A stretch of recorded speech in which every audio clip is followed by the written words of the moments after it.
시청자 여러분 안녕하십니까? 부텐토입니다. 우리 지난 시간까지는 보유기간과 관련되어서 함께 알아보는 시간을 가졌고요. 오늘부터는 거주기간에 대한 요건에 대해서 한번 같이 살펴보도록 하겠습니다. 그러면 같이 내용 보시겠습니다. 거주 요건이라고 해서요. 우리 세법에서는 일정 기간 동안 거주를 해야만 비과세를 적용해 줄게 라는 규정이 있습니다.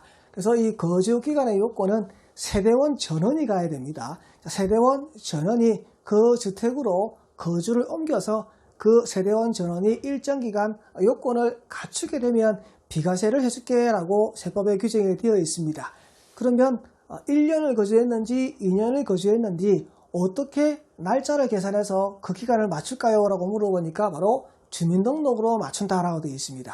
주민등록 전입일부터 전출일까지 기간을 계산해서 이러한 요건을 갖추었다면 비과세를 해주겠습니다라고 규정하고 있습니다. 이 내용기간은 우리 보유기간과 상관없이 거주기간을 맞춰라고 되어 있는 겁니다. 그러면 거주기간 1년 이상을 보도록 하겠습니다. 1년 이상의 기간은 왠지 낯이 익다, 본 것 같다라는 느낌이 있을 겁니다. 이유는 바로 우리 전 영상에서 보유기간과 관련된 부분을 같이 한번 살펴본 적이 있습니다.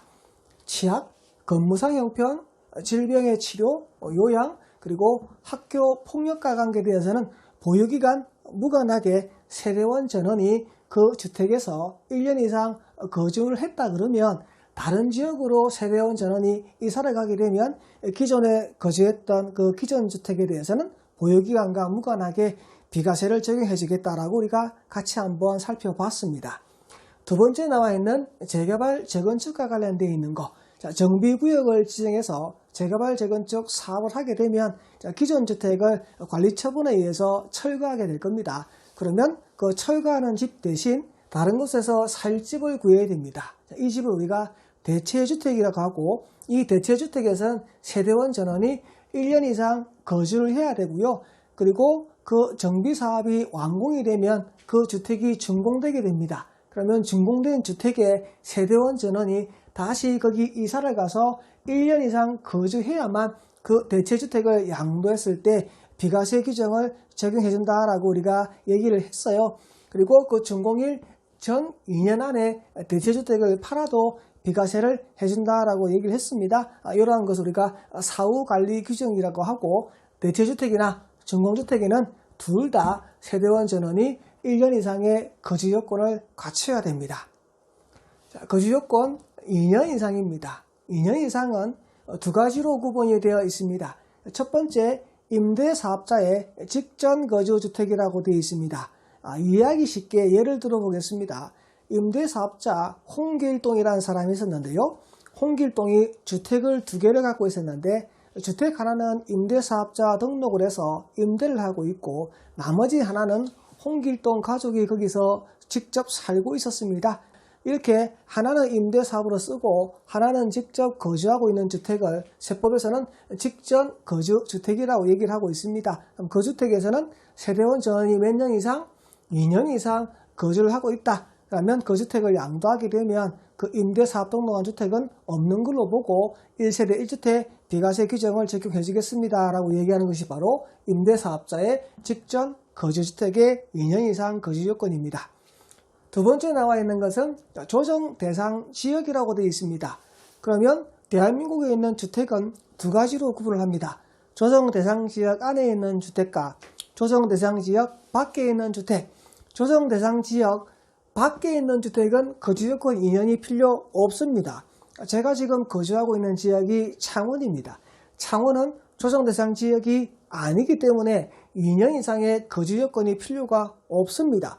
만약에 제가 거주하는 곳이 서울이라면 서울시는 전역이 조정 대상 지역입니다. 그렇기 때문에 2년 이상의 거주 요건을 갖춰야 된다라고 되어 있는데 얘가 이때 바뀌었어요.